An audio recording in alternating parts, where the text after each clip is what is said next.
All right, listening audience, welcome back. This is another WTTA pop-up podcast.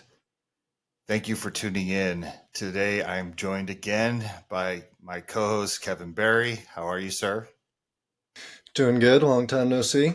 Long time no see. We got 4 podcasts now in the next couple days, like under our belt. But these are always fun. I enjoy these.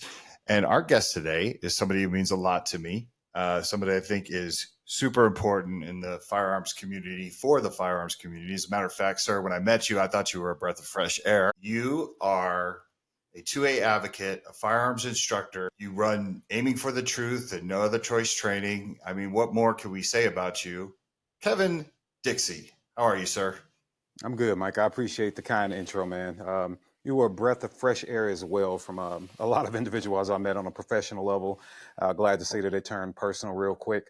But I'm good. I'm good. I appreciate the kind intro, and I'm ready to see if we can talk to the audience about what we do. Yeah, the reason why I wanted to have this pop-up podcast is I wanted to talk about a program that's near and dear to my heart that was started by Devin Perkins called Kids to Kings. It's something that Walk the Talk America means a lot to us. But what I wanted to do, because I feel like everyone's always hearing about Kids to Kings from Devin, or, obviously me and Kevin, Barry and Jake and things like that. But you're one of the instructors that is really like boots on the ground, hands on with these kids. So I kind of wanted to get your perspective of why this program is important, what you've seen, like walk us through it, because I don't think the video clips we see on social media do it the justice that it deserves. Yeah, I will say this. I have been doing community outreach since I can remember. Been doing it for a long time. It's something that I've always been passionate about. And I wouldn't say anything Devin hasn't already said publicly and open. When I started Aiming for the Truth, he looked at that program and was like, you know what, I would like to do something similar. So he watched, he assisted, he asked questions for several years. And he said, hey, what do you think about this particular spin that I would like to put on things? I was 1,000% for it, right? 1,000% for it, because he's a young man who is closer to the age of the young men that are experiencing the life struggles that they are experiencing. So I thought it was really, really impactful that he wanted to put his imprint from what he's learned on the lives of young men and help them go from kids to a king mindset, which is respect. Being a pillar in your community, having a good moral compass, emotional intelligence, raising families, kind of denouncing violence, if you will, and all those things. So I was on board for it and have been a big supporter of it. And so when you guys approached me about being the lead firearms instructor for the kids, to me, it was an honor. It was a compliment, right? Because I can still do what I love to do as far as community outreach without sacrificing, let's just say, profitable time for something that still doesn't return good equity. And these children return great equity. So to be out there for them is absolutely phenomenal. And have the trust of Devin and the rest of the team is absolutely great. And I think what people are missing is, although we are shooting guns, so if you are pro 2A, if you are pro, we want kids to have proper firearms education, if you just like to see young people shooting guns, congratulations. We meet every ounce of that you can imagine, right? Every single ounce of it. And they aren't just out, and nothing wrong with grandpa, nothing wrong with going out in the backyard shooting the tin cans with grandpa. There's nothing wrong with that story. But these kids are being educated from a pretty high level, right? They're being educated about everything widget and wadget when it comes to the firearm. That is fantastic. That is great. They understand proper terminology. They have the nomenclature. They have those things. They understand breath control, stance, how to grip a firearm, isometric pressure, focus picture, flash picture, all the nuance and science that we can go into, the kids are getting, right? They're learning now how to pivot their hips, why they have to stand a certain way, how to mitigate recoil of a firearm, what a red dot is, what iron sights are, why guns are designed and engineered the way that they are. They're getting all that. But I think the thing that goes missed is the fact that they're actually being taught one of the safety rules that I've introduced, and that's proper attitude, right? Who are we when it comes to the gun? A lot of people fail to realize that when we talk about violence, I don't like to call it gun violence, when we talk about violence in America, especially in urban settings, but not isolated to urban settings, but let's let's face it, we focus on the urban setting, just like when it's a school shooter, we focus on suburban kids, right? We focus on an urban setting, and people are looking over the fact that these kids are actually being taught how to deal with not only their mental health, but their emotional intelligence. And the argument I give to that is, we've said in America ever since GWAT, the Global War on Terror, we've said that, hey, we send these young men and women to these unfortunate circumstances filled with this unfortunate violence, and they might not even make it 4 years, right? An average contract, and they're home, and they PTSD, the suicide rates among veterans, and all these things. And then we will make news references to how Chicago is so bad because we've lost more people in the streets of Chicago than we did in a war, right? So if the people in the war can come back with PTSD from what they've been seeing for a few years, what the heck is happening to these kids that's seen it all their lives, right? So what are they dealing with? How are they being taught to reconcile? And so people are missing the fact that we are actually instituting those kind of programs with the children. They're never just coming out shooting a gun. I have mandated, and you're dang on right, I mandated that they will come shoot guns for a half or 3/4 of the day, but we also have to do something else in the day. Whether it's going over emotional intelligence and what that means, not just saying, hey guys, be intelligent with your emotions, giving the kids space to say, I don't feel safe, I don't feel seen, I don't feel heard. And how can we reinforce the fact that they are valued, right? Because if a child can't get you to listen to them, then it's a good chance, just like any grown adult, if they can't get you to listen, they have a desire to want to be valued, and you're not paying attention to them, you're not valuing their words, then they're going to resort to other means to get you to pay attention. But either way, you are going to pay attention to me, right? So we want to make sure that they're seen, they're heard, they have a place to voice how they feel, what struggles they're going through. When we ask these kids on the onset, hey guys, what violent acts have you seen committed with firearms? We heard everything from drive-by shootings to I watched my dad get shot in front of my face, and everything in between, right? We've had children that are associated with the program or connected with kids in there. I mean, I know 2 kids that we were trying to get knee deep in this program. We lost them to legit gang violence that made local television, where 2 of them lost their lives. One of them was killed, and one of them is going to juvenile and then prison for the rest of his life. Didn't really get a chance to incorporate them into the program, but the kids that have been incorporated to the program, they aren't resorting to those things because they're also with individuals that can tell them, I know what the streets are like. I know the impulsive nature of the streets, which is why we want you to be able to control your emotions, right? But why are they controlling their emotions? Where we have to take them, allowing them to vent and allowing them to know that their value is exceeded beyond whatever the streets is telling them. So not only do we have to attack their own mindset, their own mentality, we also have to help them address what they're dealing with all their life, what their environment is bringing to them, what their parents might be missing, what's happening at school. So we aren't just teaching kids how to shoot. We're teaching young men how to be more educated, not only with the firearm, but how to be more educated about what they're going through, what they're experiencing, how they can avoid being another just stat in their environment, in their neighborhood. So I would say that's the thing that goes most missed. They don't want to acknowledge the fact that, yes, we can teach kids how to shoot guns, but what does it do for me to teach you how to operate a machine properly, but something is really wrong up here or in here, and you've never got a chance to address it? That doesn't help anybody, nobody at all. So we want to make sure that we're dealing with their mental health. We're getting them the emotional intelligence they need, and we're showing them that they have love and support. And now on top of that, when the kids come out, a couple of weeks ago, we had intro to financial literacy class put on for them by a PhD in numbers, right? All the fancy stuff with the numbers. We had someone come out and dedicate their time to talk to the kids about, money. What is money, and what does money look like? And why is that important?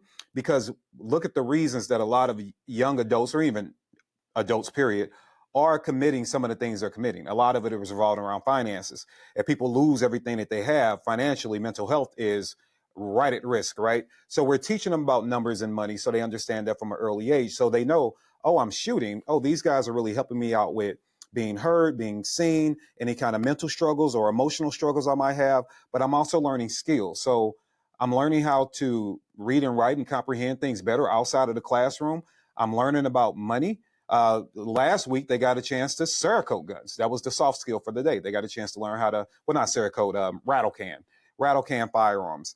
They're learning about law careers. We have a lawyer that's going to come in and talk to them about, hey, I'm an attorney and this is what that pathway looks like. And all these other things, right? And then they're going to also be introduced to bushwick craft, right? How do you start a fire? How do you camp? How do you pitch all those things? Because Greenwood, the facility where they're at, is able to foster all of those things. They're also learning how to live off the grid. One of the donations that Walk the Talk made via Kids to Kings was for off the grid restroom, right? And we're able to show them how that is put in, how you can live off the grid, what solar panel is, right? And so a couple of weeks, they're going to really learn how to build a solar grid for themselves. So they're learning independence, and you're starting to see their value increase. And then on top of that, they're having a good time. I cannot tell you how many times as adults think I'm this intimidating figure, right? People are always like, you got a bad case of RBF, you're mean looking, nobody really wants to engage with you. And then you take these 8, 9, 10, 11, 12, 13-year-olds, and they get out the car and they haven't taken a breath yet and they're talking smack, right? They're having a good time because you can tell they're comfortable. They're comfortable. They're around structure, but they know that they're loved. They know that I don't have to show up here and be the tough kid that's ready to fight every time somebody says something, because I can get out, talk smack like any 10-year-old would, poke fun at Mr. KD, have a good time. But I know if he touches me and touches me on the top of my head and say, hey, listen, I know that there is some discipline in the room. I know that I need to pay attention, but I'm also loved. So I'm not just being yelled at. I'm not just being disciplined. I'm being loved at the same time. So I think all those things, sorry for the long-winded answer, but all those things are the meat and potatoes of what we do, and people are missing it. And then what that means for the Second Amendment is that we are putting better educated human beings, these little bitty human beings that we are bringing up to show value. And then they understand what the gun and how the gun plays a part of that, right? But it is no longer their problem solver. It is no longer what they run to say, this is how I'm going to fix my issues, because they're being taught that is not how we fix issues. It is not how we fix these issues at all. A gun, and like I told them in the last talk we had about the school shooting close to here, that is the exact opposite of what we want out of you. We don't pick up guns to solve our problems. You're not even wise enough yet to understand self-defense and things of that nature, right? We don't even go over that stuff with those kids yet. So that's what I wish people would see more, is that if you're really trying to make a difference and you really want the Second Amendment overall to be protected, well, let's stop giving people that want to snatch your freedoms more stat lines via these children. Let's build these kids up with good skill sets, good human traits that are also understanding the responsibility of firearms. Because remember, a lot of these kids are going to be able to vote in 6 years. So they'll be able to say, hey, no, absolutely, guns are not the problem, because I learned about emotional intelligence when I was 10 years old in this after school program. I learned about how to control myself. So the gun isn't the problem because I haven't hurt anybody. So now the Second Amendment gets these advocates that are able to say, no, not only was I introduced to the gun, I was introduced how to be a better person and how to be a healthy person, how to make wise decisions. So that's what I wish people would see more of. Yeah, it's really interesting you say that, because we just had Katie Gardner on our last pop-up podcast, and we were talking about the political thing, right? Because she has a all women's event that she throws annually, and it's all walks of life, right? Because she's out of Michigan, and basically everybody comes there. So you got Republicans, you got Democrats, you got people that are just interested, women who are interested in the Second Amendment and the firearms because they see the importance of it. And we were talking about, I think, where the industry and the community has failed, especially when it comes to like the liberal side of things, right? Because we can all agree that most pro-gun people usually are center right, and most of the anti-gun people you see go center left. And I think it's an easier battle for us to win, not to try to change, not that I'm in the middle. So, but not to, you always hear these gun people saying, well, that the way they vote, if they would just vote Republican, things would be fine. But it's like, not everybody wants to vote Republican.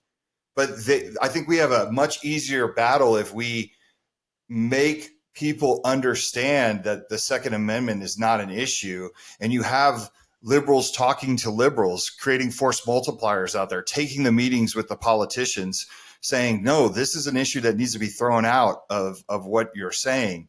And I think you're just, it's a pipe dream to like say, oh, we're going to teach all these kids to shoot, and then all of a sudden they're going to have all this other political belief.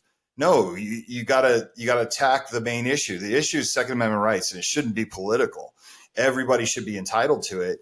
And I think that when you go into areas where you say, okay, they're it's probably more left leaning, areas where you and I grew up, Kevin. Mhm. Like, let's face it, right?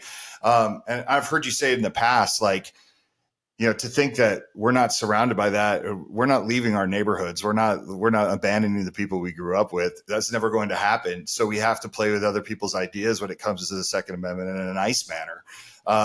But I think that this is a way to do it. I think this is, you have these young kids that have never been introduced, because the elephant in the room is when it's little white hunters, nobody bats an eye. It's like, oh, little George is out there, in his camouflage with a rifle. Like, that's not a problem. You know what I'm saying? And I don't know. Let me ask you that. How is that not so obvious? Like, how is that not so obvious to people that firearm safety and this type of mentorship is not just for little white hunters? Because as much as people complain and will say pro 2A, people will go, well, the Second Amendment's for everybody until it hits your bias, right? Because the little white hunter being taught by the stereotypical gun-owning white dad shows their family values, right? It shows a potential of, hey, we get together, we hunt, we eat, we live off the land, and it has all these different signals that it sends out to the brain that confirms your bias, confirms that guns aren't bad, guns are great. Your family or my neighbor's family, they haven't hurt anybody. They're just good people. They go out, they work hard, they don't ask for handouts, and it starts feeding all these little things. And then when you start thinking about people that might live in a different area from you, sometimes just 45 minutes away, and it's like, oh, well, they're lazy and they're all dangerous. And when you see one of their offspring with a gun, it triggers the bias that you have towards them, which is why Second Amendment people have said, oh, so you guys are teaching gangbangers how to shoot better. Never seen a picture of the kid, never seen a kid holding a gun. Haven't seen anything. And you're talking to somebody that more than likely knows more about guns than you do. So it's not like I represent that image, right? So where are you getting that from? That is your perceived bias, which is why they're having such a hard time wrapping their heads around it. But then the cognitive dissonance will come in and say, but the Second Amendment's for everybody. No, it's for everybody that you approve. It's for everybody that you think should have it. And then you will scream about total freedom. It's not really total freedom, because in your brain, certain people don't need guns, which is why certain times we'll be like, oh, we see Timmy get his rights violated via the Fourth Amendment, right? And people go, well, that's messed up, and let a gun be involved. And it's a violation of his Fourth Amendment. He has a Second Amendment right and all these things. But then something happens to, little Derek in the hood, where he's a victim of some sort of stop and frisk. And then it's like, well, they gotta get guns away from those dangerous thugs anyway. Really? Well, he doesn't have a Fourth Amendment right. That's a violation of that. He doesn't have a Second Amendment right, right? And how you know that he's not the one that, unfortunately, because of economics, can't move out of the area even if he wanted to, and he just has a gun because he has firsthand knowledge of how rough his surroundings can be, right? So I believe that the bias starts to really plague people. And that's why they can't see beyond their own ignorance. Yeah, it's definitely a shame, and it's crazy because I speak at a lot of events that I'm told before I get to the event that this crowd's very anti-gun, and it never scares me at all. As a matter of fact, I almost get comfortable when I hear that, because I get excited, because I'm like, okay, I get to go in there and watch. I'm going to turn this whole room out, and I'm going to see people's head nodding. And I know I'm going to get all the people after going, I never even thought about that, or I love what you do, and I think it's really cool. And when I talk to them about Kids of Kings, it's only gotten a positive response. And I will say this, besides the stupid comments online that you see every once in a while from idiots, like, for the most part, when I can sit somebody down from the firearms industry and talk about Kids of Kings, they have that same response. So we've hit on something that gets the same type of reaction from crowds, whether you're on the far left or the far right. And I think somehow we just got to bring it to sort of this next level to get people to see how important it is to lean into this, because there's nothing more important for Kevin Barry, you've heard me tell all these goofy little stories about just like the reason why I don't smoke cigarettes, right? Like, is because I had a mentor that when the first time I was trying to show off in front of him and I lit up a cigarette in front of him, he was like, man, we don't do that. What you do? That's stupid, right? That changed the direction because I was like, oh, he's not down for cigarettes. And I threw the cigarette out, right? Never smoked a cigarette again. Um, I think about all the times that someone empowered me by believing in me for whatever it would be. Even, you think about it, like you with these young men, handing them a firearm and saying, I believe that you're capable of mastering this. I believe that you could be a competition shooter. I believe that you could be a firearms instructor like me. I believe that you could teach other people from our neighborhood about the importance of the Second Amendment. And those kids are taking that information in. And I don't care if they never tell you, then they go home, they feel good about it. And especially as someone who came from a broken home, I was raised by a single mother. Like I didn't have a father. Many of these kids are in the same situation I was, but they're worse off because they're in much worse neighborhoods than I grew up in. Right. Like I know the importance of what you can provide to these kids, what Devin provides to these kids. And the tough love with the combination of let's keep you on the right path, but also let's teach you skills that you may need in the future that they're going to ignore in school. I think this is much better than the scenario of the little white hunter, right? You don't know what's like. They're not hitting all these marks. We're hitting all these marks. And you put it in an Instagram post. It was like a reel one day when you're like, take the gun aspect out of this. What we're providing to these kids is invaluable. Like you can't get it. And it's free. Like that's the thing is like, we're out there hustling and just like pulling every penny together to make it free to these kids. And, I think about all this money that we give to other places, Ukraine, all this crap. And it's just like, we're pulling this off with very little. Imagine what we have if we had some money to really put behind it. Right. Many of these kids need transportation. You know what I mean? Like we can go get them. We can bring them to these areas. And like I said, the stuff that you're doing is just, I can't thank you enough. And I just think it's awesome. And like I said, take the Second Amendment piece out of it, even though it's a huge part, because I really feel like the firearms industry needs to do more things to bring people together as opposed to either you believe in it or you don't. Second Amendment, probably from a cold dead hands. I think like the more that we can come forward, and people always say this, why do you care what they think? I don't care what they think. It's the right thing to do, but I do care what they think. You know what I mean? Because I want to win. And I want people to understand that this is the way to do it. It's not taking something away from somebody or saying you're not good enough or only I can help you because you're not smart enough to help yourself or you don't have the resources. Like I hate that shit. So I don't know. Like it's something that, like I said, we need people to focus in on this and see how beautiful this program is. Yeah, absolutely, man. I think that the Second Amendment has always asked, and rightfully so, the Second Amendment community has been asking for a long time, like, what else can we do? Sometimes they're presenting it to, what I like to call anti-freedom people. They're presenting it to them like, what else can we do, right, to prove to you that we're not the problem, right? We've shown you the stats. We've went through this. What else can we do? Well, you can start doing things that it's hard to argue against. Nobody with a good mind can look at you assisting children and get mad. They can't. All right. Who's going to argue with the fact that I don't care now I don't care what neighborhood you go to. How many times do we, look at the local news and see that young person has gotten their hands on gun and they accidentally, shoot someone else, right? Shoot a sibling, a family member, mom or dad. Heck, we've had it was like a 2-year-old that was rambling in mom's purse a few years back and hooked the trigger and shot a mom in the grocery store line. So if we're teaching children how to be safe, how do you argue with that? If we're teaching them how to control their emotions so they're not using guns in a negative light, how do you argue with that? If you're Second Amendment and these kids are learning how to be more self-dependent and they're learning how to control their emotions and they're understanding things about the nomenclature of the gun and all things 2A, how do you argue with that?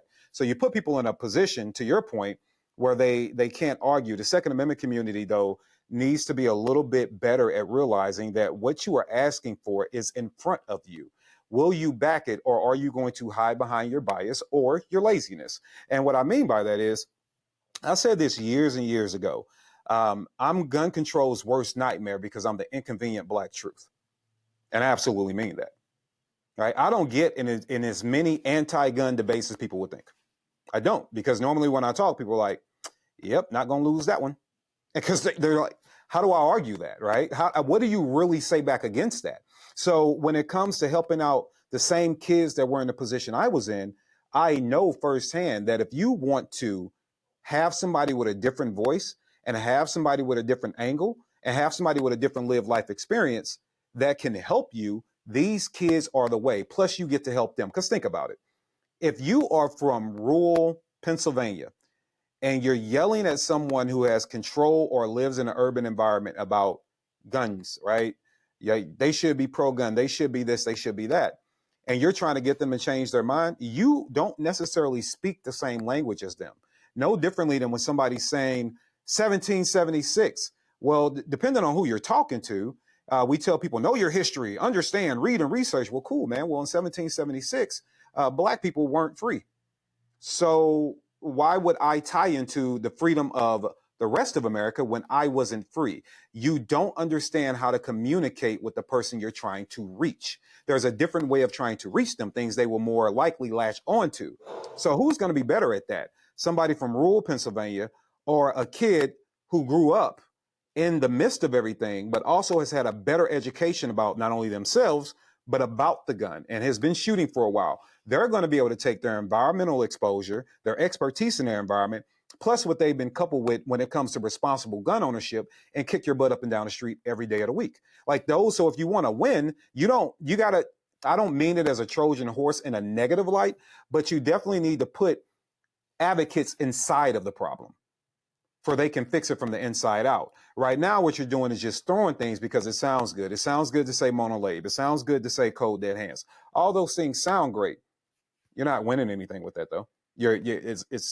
What are you winning? You're not changing anything with that. Although, if you yell monolab, I'm in agreement with you. If you yell cold dead hands, I'm in agreements with your point. However, what is that doing to change the political structure? What is that doing to change the lives of people? How are we assisting? So I believe that if the Second Amendment community or the freedom community really wants to win, you also have to acknowledge that you've been doing the same thing for 4 or 5 decades now, and it has not worked.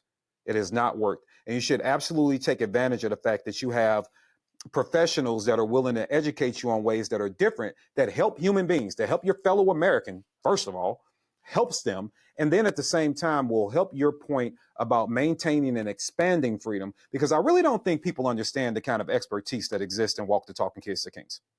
I really think people, you once said before, people arguing with me about selling guns. I probably sold more guns than anybody else in this country, right? Like that is a level of professional expertise that exists, right? Professional firearms trainers, expertise, professional counselors, expertise, people from the environments, expertise. There's a lot of expertise, and they align with your mission, Second Amendment community. They align with your mission about expanding freedom, not more laws, not all these, red flags. We want to get rid of all of that. We don't even want to have the conversation. So if we're willing to tell you and show you that this is the light, this is the way, this is the change that you've been screaming and yelling for, why not support it? Why not donate? Why not get involved? And then let us show you, right? But you have to be willing to take the chance and, the risk of getting out there and saying, yeah, I'm going to back this because this is different. And second of all, this might seem like something that people don't think is important, but let me tell you, it kind of is. Because one thing about when the Second Amendment community jumps in and helps a mission that has alignment to the urban demographic, immediately they defeat the gun owner's racist stereotype right off the bat. Mm-hmm. That no longer becomes a part of that conversation, because people can't say, what are you going to say? Oh, the white people gave you money to better educate our kids and keep them out of prison. That's racist, right? So it's like, well, now can I argue and tell you that you are now stereotyping people that actually want to help your children, that actually do want to help your community, and they've provided the means via this way, and I'm just here to make sure that those means reach your home and make your home better. So are you sure that these gun owner white guys are really racist, or are they really about freedom? And maybe you've been talking to them through a political filter and it's reached your ears in a negative way, right? So allow me to be the conduit and show you that these Americans actually do care about you and your family and proper gun ownership and your children. And this is what they've donated. This is what they've helped provide for you to have that exposure. So I think that it's so many different angles we can look at where this program is absolutely the answer. Now, it's never going to take off if it has to stay, on its own, if people aren't willing to give. Because when we look at the amount of money, and I want to be very, very clear about this, what I'm about to say, I am not saying we shouldn't be donating and giving to other causes involving law enforcement and military, active military and military veterans. I am not saying that at all. Matter of fact, whatever you give, see if you can give a little bit more. But when it comes to programs like this, we have to understand something. If we can raise as industry millions and millions of dollars for these givebacks to these individuals that do deserve it, then how come we can't raise any money to help out the children, which we will all argue are the future of our country? And on top of that, Second Amendment community, from a business standpoint, we've all been touting these numbers of Black women being the largest gun buying demographic for the last 3 to 5 years, give or take, depends on who you talk to. So they're the largest gun buying demographic. One of the argument points about leftists is the fact that, they just come into our communities to steal, deprive us of our resources, leave, never do anything for us. Well, okay. I will then add to that, the Second Amendment industry, if they're the largest gun buying demographic, that means the gun store is benefiting, the gun manufacturer is benefiting, the accessory companies are benefiting, the range is benefiting, right? Because the ammo companies are benefiting, the holster companies are benefiting, case companies are benefiting, EarPro, iPro. So, cleaning supplies, all these products and manufacturers are benefiting from the largest gun buying demographic in America for half a decade running. And you won't give a red cent back to help the kids of those exact women. So it seems like to me, you're taking a leftist tactic too. We'll exploit, we'll extract, but we won't give back. Mm-hmm. So there's that. Yeah. Kevin Barry, as an outsider, someone who's fairly new to this, right? Like, you made a good point in the chat, right? You said, one of the statistics, go ahead, you say it, because you said it. So Yeah, no, I got it. I mean, posting on social media, people will push back on, oh, don't talk about mental health. They'll use that against us as a gun community, or don't do this, don't do that. Kids to Kings directly addresses the two, and Katie reminded me even a third biggest negative statistics that gets thrown in the gun community's face. You get mental health and suicide with the emotional intelligence piece. You get the Surgeon General that I forget if the exact percentage, but I believe 45, 46% of the childhood firearm violence epidemic was young Black kids, violence between them. And then you have negligent firearm discharges and accidents.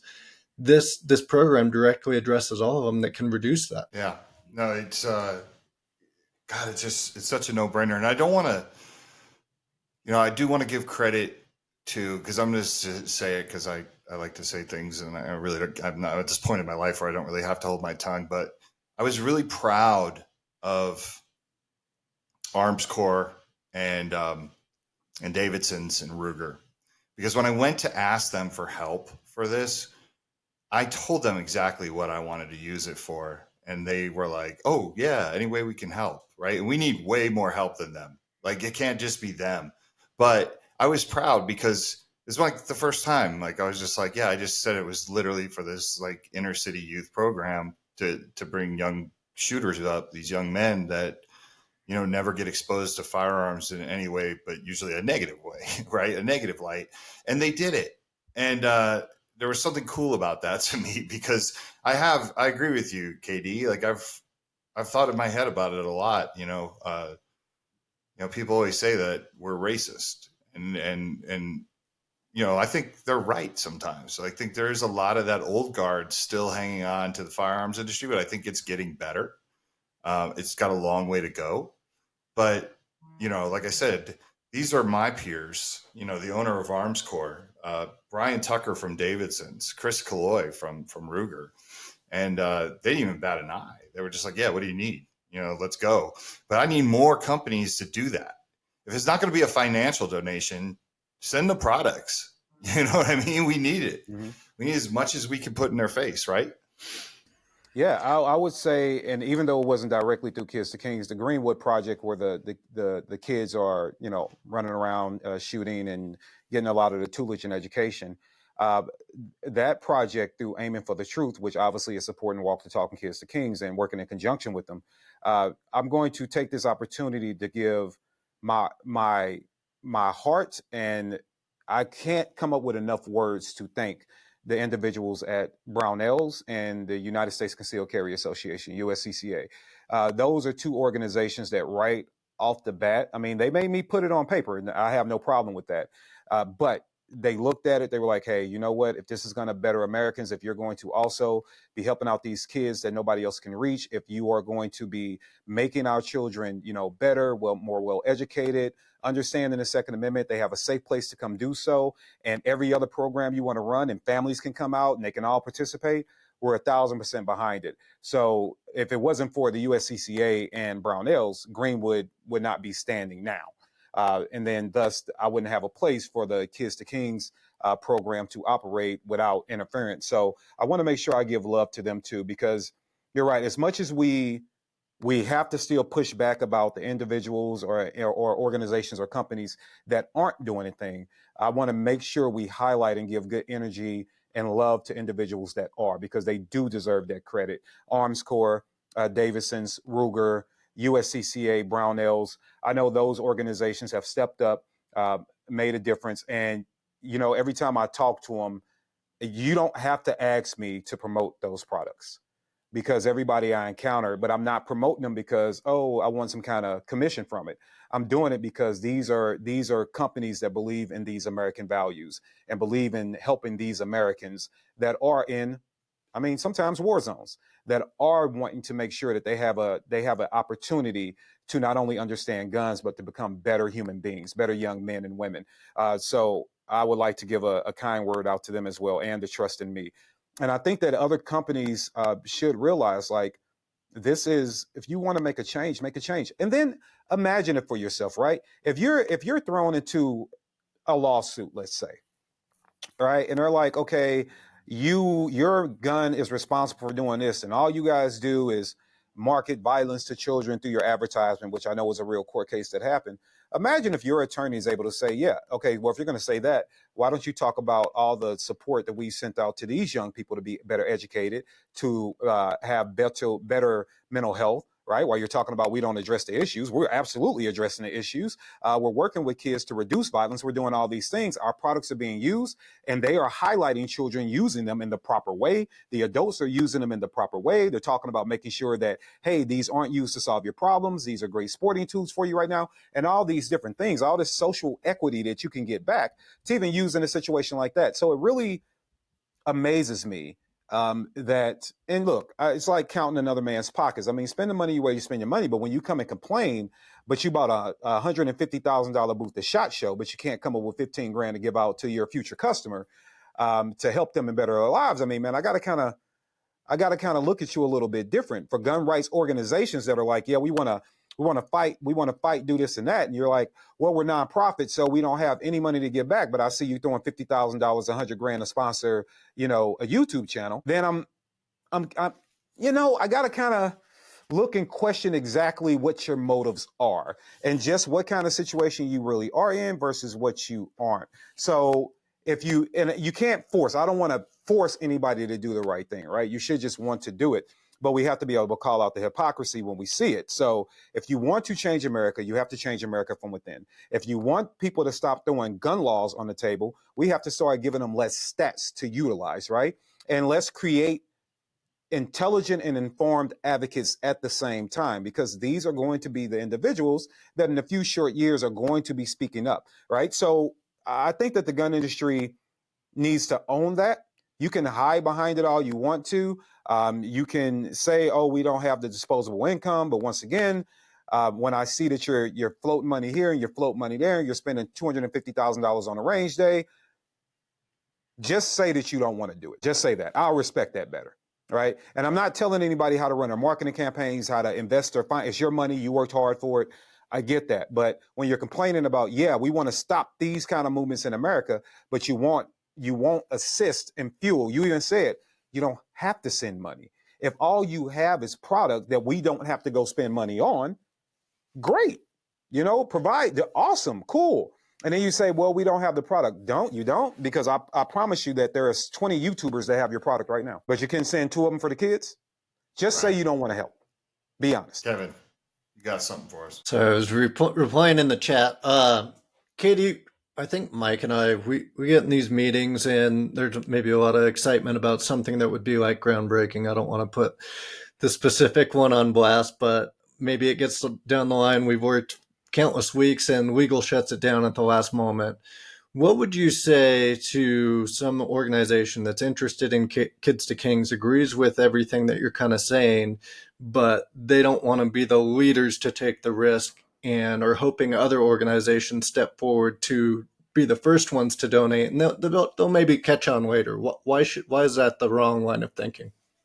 In a very loving way, and I say that seriously, I'm not being sarcastic when I say this, in a very loving way, in a very understanding way of the situation they might find themselves in. That's not how we cause change, by being cowards. You have to be willing to step out and take a risk. And if somebody is going to speak negative of your company or organization because you want to help kids, I mean, imagine that just blind test. We are against Acme Guns. We're against Acme Guns because Acme Guns shows support to make sure kids stay out of prison and understand more about guns and gun rights, and help them out with their mental health, and make sure that they're experiencing any problems at home, they have a resource outside of the home to go get assistance. Now imagine that just blind tested. And who would look like the idiot, you or them? Right? So we have to be willing to be brave, to go out and create change. We can't worry about the naysayers, because if we did that, and I would probably honestly say a lot of companies and organizations, if they listened to the naysayers, would have never developed their own product in the first place. Because somebody said that's stupid. Somebody said you don't need that. Somebody said we already have that. Somebody else has already given you a reason not to succeed. And clearly you have. So no different than this, and there's a thing called social corporate responsibility, SCR. And when you start looking at corporate social responsibility, I think a lot of people historically, from a business standpoint, really from foundations, have used that as a blackmail tactic to organizations. We're not trying to put you in that kind of situation. We're just saying when you look at your corporate social responsibility, it's just about doing the right thing by your fellow Americans. And if somebody can't respect the fact that you want to help Americans, then I will ask you why you're listening or valuing their opinion anyway. That would be where I start. Yeah, no, it makes sense. I believe in corporate social responsibility. I just do. I think that, we got to help each other. I don't think, anything should be mandated, obviously, but to me, this is just a no-brainer. I mean, I've been saying this from day one about, Walk the Talk America's programs, this is the perfect thing to use if you do get dragged into a court case, or you are, even if you're just a Second Amendment advocate, if you're going to go into a room where people are going to challenge you, where their expectation level of you is next to nothing, right? And they think they're going to have these gotcha moments where it's like, well, all you gun people do is want to arm everybody and you don't actually do anything. And I'm like, well, Walk Talk America is created just to smash all that, because clearly, like, I don't take L's when I walk into rooms. It's never happened. And I'm talking about when I walk into, I've taken some L's when I walked in my own rooms, or our people's rooms. But I'm talking about, the anti-gun side or the gun neutral side. It just makes sense. And I feel like, I always use the analogy of the alcohol industry getting ahead of DUIs. I think that's how we do it, right? We do it because we want to make Earth better. We don't do it just because we should do it. It's the right thing, but we also we want to make this better. We want people to understand us. And I think this is the way to do it, is just lean into the negative outcomes and then provide solutions. And then what's the next step? You're going to expose somebody for who they really are. If they're just anti-gun to the bone, they're not going to meet you where you're at, but you got to get to that spot before they do. You got to be better than them. Right. The other side they're wheeling out children, in front of Congress. They're doing all these things to tug on heartstrings. And not that I think we need to wheel out our own children, but we can prove that we're bettering these kids. And on that note, I kind of want to ask you a question. I don't want to put any of these kids' business out there. You know, you've kind of touched on some of the things they've gone through, but do you have any like special story about like maybe one kid that you just saw like kind of blossomed like in the program? Oh You yeah, know, absolutely. I'm not going to say my favorite because I want to make the other kids mad. But one of the young men in particular shared a story early on about how he saw a gun firsthand be used inappropriately by an adult against another adult, right? And he talked about the exchange, like what led up to it and things like that. And he couldn't wrap his mind around it. But to see someone be hurt like that, it put a a negative effect on him because A, he saw how the gun was used, but B, he thought that that interaction, their attitudes, were how he acted. He was like, the only difference is I didn't have a gun, right? So he's like, am I going to act like that if I have a gun? Because I yell the same. He was like, I don't. What he basically said is, I don't understand how to rationalize. If I see a problem, I argue just like they did, and we fight just like they did. The difference is they had a gun and I don't. So automatically, I saw an opportunity there, clearly, right, to fill in a lot of gaps. And first, he was even hesitant to pick up a gun, very hesitant. And not because he was scared of what the gun might do, but you can see him having this challenge with my humanity has told me that thing, if I add that to who I am, if something bad is going to happen, right? Because I haven't learned how to control my emotions. I don't know about de-escalation skills. I don't know about, breathing techniques. I don't know any of those things, right? I haven't even really truly understood the value of people, right? And I don't trust myself, which is what I think a lot of people that have struggles with guns are really dealing with. They're dealing with the fact they don't trust themselves, right? Because if that was me in that situation, I would have, and they continue on with the story. But after a couple of conversations, and I used myself for an example, I said, hey, I shared my story about coming up where I came up at, worst city in America in the crack era, and seeing things firsthand. Like I didn't live it on TV. I lived in the environment they made the movies off of, right? So uh, being able to share that story with him, and then saying, "Do I look like someone that wants to hurt people?" He actually said yes, but that's just because of my mean look. But he's like, after I talked a little more, he's like, "Well, no, I guess you don't." I said, "Now, am I carrying a gun?" He's like, "Yeah." I said, "Man, I carry a gun every day, every single day." I said, "Now the difference is I had to learn about self before I added the gun. I had to really do a deep dive into myself, even sharing with them the fact that I wanted to commit suicide the first time I picked up a gun, which is true. I tried to commit suicide twice as a teenager with a firearm. Um, and going through all these different stories of violence and things that I've seen, and I'm like, now I want you to understand that you get an opportunity to break that within yourself. Here's an opportunity for you. So what I don't want you to do, I don't want you to shoot a gun today. I don't want you to handle a gun. I want you to watch everyone else do it. And I want you to see if you trust them more than you trust yourself. I want you to think about if we can get you to emotionally control yourself, if you think that, you are more violent than your peers, more violent than the adults that you see shooting.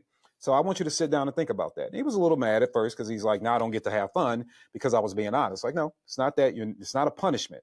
I want you to observe because I want you to know that your value is equal to everyone else's and you can achieve the level of intelligence, emotional intelligence, and self-care that they have, right? And he did. And so now, fast forward, I've been seeing this kid for over a year now. Fast forward, he's one of the first ones out the car. He's everything about gun. I mean, he is like, when do we get to do stuff like draw from the holster? When do we get to do all this other stuff that we're guiding him to do? And so I asked him a month ago, I said, "Hey, you remember the conversation we had about you not trusting yourself?" He was like, "Yeah." I said, "How do you feel now?" And his response to me almost brought tears to my eyes. He says, "I don't need a gun or anything to fix my problem. The only thing that can fix my problem is me." And so now that I know that I have full control over who I am, what I do when I grow up, my attitude, because I also told him a whole talk about people can't make you upset. You're allowing yourself to get upset based off their actions, right? Had that whole conversation. He understood that it was more about him than it was anybody else. And then he said to me, "And I just like shooting guns. And I don't have to make I am confident enough now that I won't use that thing to solve a problem, because it can end a life, which is taking them away from their family, which is then taking me and putting me in a position that I'm someone who's destroying families, and I wouldn't want somebody to destroy my family. So yeah, guns are just fun. I just want to have fun, and I'm not that person anymore. That was out of the mouth of a 12-year-old, right? So yeah, that to me in that moment, I had to walk away from him. Like, all right, go get in line, and I had to go take a minute, right? Because that's what it's about, right?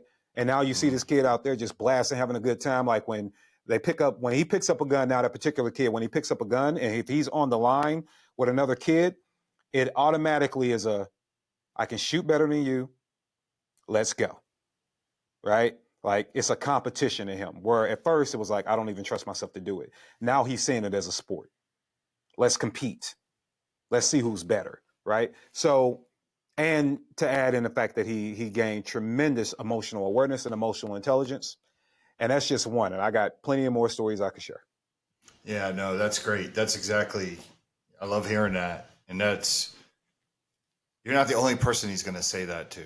And that's the most important thing, right? It's not just Right. for you. He's going to say that to his peers and the other kids that are listening. And I think that's what it's all about. It's like the force multiplier thing. So yeah, it's just, thank you for sharing that. I think it's just awesome.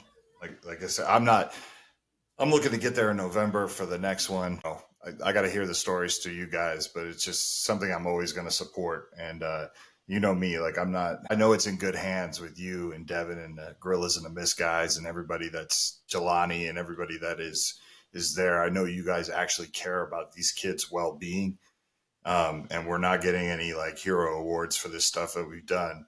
But hopefully one day we'll be able to look back on all this and be like, yeah, damn, I remember when it started and it was this and we were picking up people and, scrounging up gas money and all this stuff and looking to where we could get these kids fed for the day and, worrying about their shoes and things like that. And this is leading into what we're going to say. Like every penny donated for Kids to Kings goes into Kids to Kings. This isn't even one of those things where, when you donate to Walk the Talk America, maybe spread out over a few programs that we have, right? We got multiple programs, we got multiple people doing things.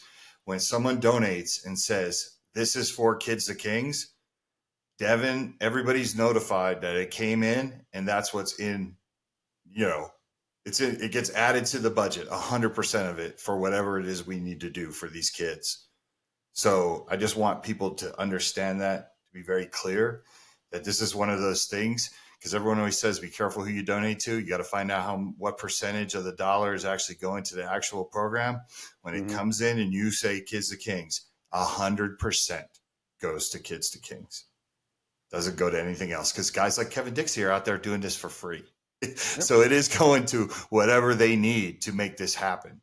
I need people to understand. KD, And speaking of heroes, I think I want people to understand the opportunity that's in front of these kids. I wish this would have happened to me when I was a kid. Just one of the last things they got to experience, I'll keep it short, is that, out at the Greenwood Project, we were actually helping out a veteran organization that day, do some pretty cool things. And a part of that organization, I got to come over and speak to the kids, were the stunt devils from the Avengers movies. So they got to meet the guy that actually played Captain America stunt devil, the young lady that got to be Black Widow stunt devil, and they were in certain other movies, and they started talking about it, and they met and worked with all these people, and you should have seen the kids' eyes. Like, whoa, you were Captain America? Like, and they got to go over and say, yeah, so in the movie, when that happened, that was me. And all of a sudden, these kids are like, oh, crap. And one kid out of his mouth said, I thought I was just coming to shoot. I met Captain America today, right? Like, it's a lot of cool opportunities that these kids are getting that are astonishing. And the more and more that we can have support for them and the more and more we can get them out, the more and more we can even introduce them to cool, really cool things like that, which I thought was awesome. I mean, I don't know who's more excited, the kids or me, right? Like to sit there and listen to these guys and ladies and talk about the different things they've done in Hollywood and how the scenes are filmed and how they got into that career field in case the kids were interested and things like that. I think that's really cool. So just when you think it's guns, gun, gun, I mean, you'll be surprised the kind of stuff that we can pull off as long as we have support for the kids, because I'll go above and beyond every way that I can to make sure that they're having all these great experiences, because those kids are never going to forget the day that they met the guy that played Captain America, right? The guy that was doing the flips over the cars and grabbing the shield and throwing. They're never going to forget that. Katie, what was the timeline between those two conversations where that one kid didn't feel like he was ready or trusted himself to then him having that growth in emotional intelligence? Right around the school season. So I would say right around the school year.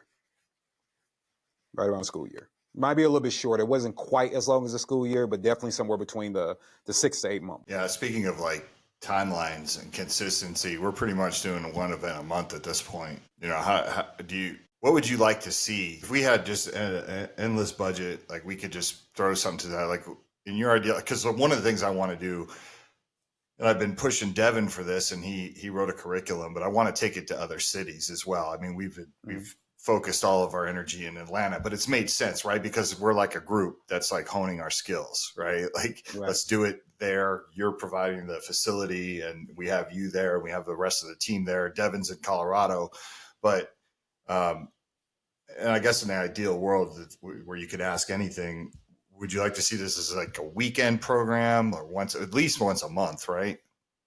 I don't see any reason why it shouldn't. Realistically, especially with the kind of support system that's being built here, like Devin going out and getting gorillas in the midst to be counselors and the couple other counselors he has. And I don't see why it shouldn't be something that can happen at minimum every other week, every other weekend at minimum.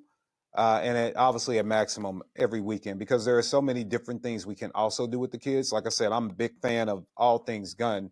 But one of the things that I was looking at last week, I went to a local shop to pick up a part that I needed for my rifle. And I noticed that they have, for $10, they run a water filtration class. I'm like, well, that'd be cool.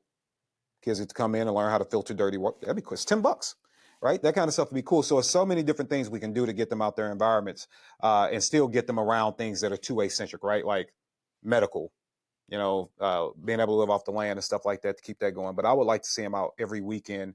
There's no reason it shouldn't be. And if we can get people to really support the project, even if they come through Walk the Talk, if we can get a building put on Greenwood, then I would love to be able to see us do a 2-week camp where the kids are with us for 2 weeks straight, right, during the summertime. And we have all these programs and beautiful things that are centric to the children to where we can actually extract them from their environments for a significant amount of time and really, really work with their minds, right? And at the same time, it seems silly, but every parent can use a break, right? So if they know their kids are safe, they get 2 weeks to kind of like hit the reset button themselves. You want to talk about mental health? Somebody please take the kids, right? Before I can get myself together, right? But I would love to be able to see them come out for a couple of weeks at a time. But so that's how I feel about that. Every other weekend at minimum, every week if we can do it. And with the counselors that we have in place, the unfortunate part of what I do is I have to travel the country. Well, not have to. I love traveling the country, teaching people how to operate the guns and doing the civil rights speeches and stuff that I do. However, the counselors that have been put in place that are showing up, that are putting effort into these kids, I'm fine with them being at the facility. We have multiple bays now, so there's no reason why the kids can't always be doing something. We have the staff. We have a large enough facility to where the kids aren't interfering with anything. I would love to see them all the time. We just need more support. Yeah, no, it makes sense. We had a guest on, what was it, a week and a half ago, Kevin Terry from Chicago. And it was crazy because, Terry grew up in it. Like he grew up in those 4 blocks there where the majority of violence happens in Chicago, but he just took another path for himself. But when I was talking to him about Kids to Kings, he lit up. He was like, man, we need that here, and he's a high profile YouTuber, TikToker, and said he was like, yeah, if you come up here, any way I can help promote that type of program in the neighborhood, I think that would be excellent. So I really, really, really hope that we can get the funding to take this on the road because I think Houston needs it. Miami. Well, the other side funds Mom's Demand in every town. Why can't we fund Walk the Talk and Kids to Kings? Yeah, right? 100%. Yeah, because it absolutely should be across the country. There's no reason why. The only thing that is literally stopping it is the support, because I think I'm speaking for everybody that's involved. It would be of what we're given 10 times more if we can just get the support to make it happen. Yeah. Well, on that note, I think we're up again. This is supposed to be a quick pop-up But I had this funny feeling that if you got me and you in a room together, we were just going to keep talking. So It it's happens from always time to time. it's always a pleasure to have you on and listen to you talk. I think you're a walking soundbite, man. Like I absolutely love just letting you go. You're a great guest to have on. You have a lot to say, and I think a lot of people can learn from your words. So I appreciate you, sir, coming on to talk about this program. And I want everyone to understand how much this program means to us, but should mean to the country. It should mean to the industry. It should mean to everybody. It is truly something beautiful, and it's in its infancy stages, and we got to get support for it to have it grow.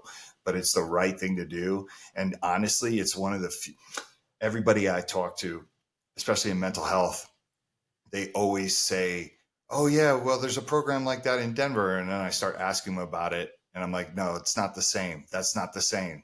Because everybody Right. has these de-escalation programs where they go in and they talk to youth, but there's nothing that actually does everything that you're doing with these kids, man. And every one of them lacks the firearms element. And let's face it, that's if we want to reduce the number of negative outcomes by firearms, this is how you do it.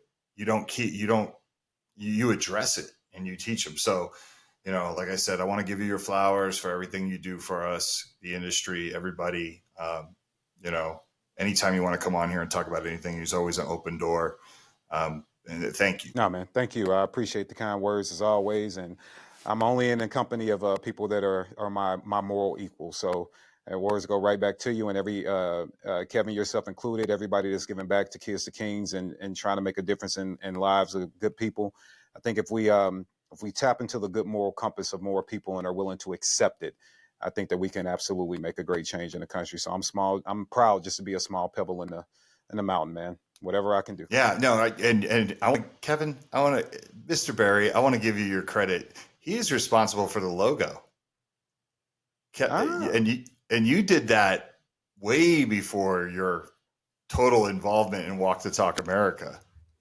Yeah, I that remember. was one of our first projects after the website. Yeah, yeah. So it's kind of cool. I remember when you made that logo, and I sent it over to Devin, and Devin fell in love with it, and I was so happy because it's like you hit it on the first shot. You know what I mean? Colors and everything. So a little bit of Kids the Kings history, I think that we got to throw out there that a lot of people probably would have never expected or known. But yeah, you know that badass logo is there because of you, sir. So. nice. All right, everybody. We want to thank you for tuning in. We want to thank our sponsors. Obviously it's the usuals, the Davidsons, the Lipsies. I want to even extend that to some of the people that have supported us in other ways. It's like the High Points, the Chris Changs, the Bursas, all the people that step up. Like I said, not everything has to be a financial donation. So sometimes it's just about the support. But first and foremost, thank you to Ruger. Thank you to everybody that supports us. Thank you to every listener that shares this. Thank you for everybody that shows up in the chat. We really appreciate it. And we will see you soon. We will see you in about 24 hours, right, Kevin? We're back at it again in 24 hours. Less than 24 hours. I'm going to try to make that one. I got an appointment, so you might be running that one. If there's technical glitches, blame Mike. Yikes. All right. All right. Thanks, everybody. Till next time.